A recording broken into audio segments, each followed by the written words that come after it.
Hey, thanks for joining me for this mindset mini course. I want to spend the next few days with you really talking about the keys to managing your mind and being a person who can go from breakdown to breakthrough because you have the right mindset. And that's something we get from God. So, I want to talk to you about some of the secrets, some of the skills, some of the keys that I've learned over my lifetime, what I currently use to manage my mind. And we're going to start out today with the first and most important thing, which is a daily routine. This is so important. I mentioned in my message at Westside this past weekend, May the 17th, I mentioned that my mind requires so much management. And I don't know if you're wired like me. I'm a little bit introspective.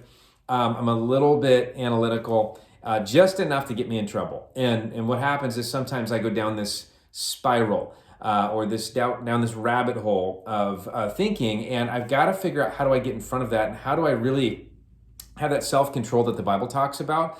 And I find it's necessary every single day. I've got to get out there and be very proactive about managing what's going through this thing. And I find that Scripture is holding me accountable for this. This isn't something that happens to me. This isn't something I'm a victim of. My mindset, it's a choice and it's my responsibility. And so I want to take control of it. And I want to teach you what's worked for me. I have a daily routine, and there's a few things that are important about a daily routine. First of all is a time.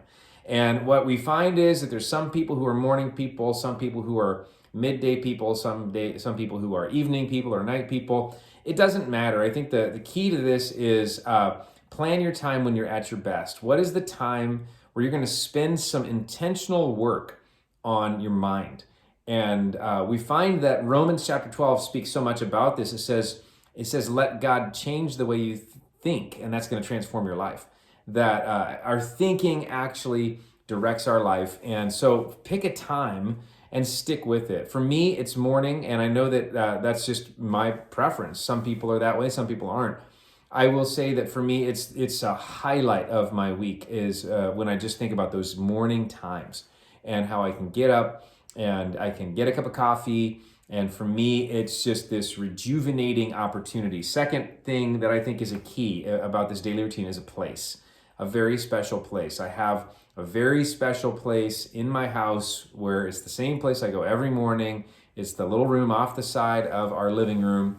And I have a black chair there called my Think chair. And I have a place on the floor next to the heater that's there too.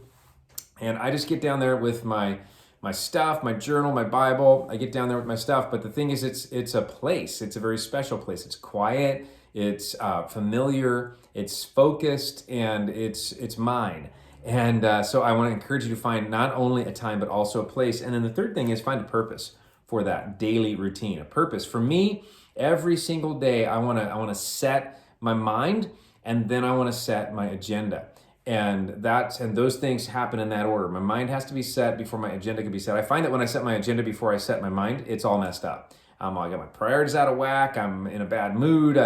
I'm insecure. I'm not ready for the day before I set my mind. I set my mind and then I set my agenda.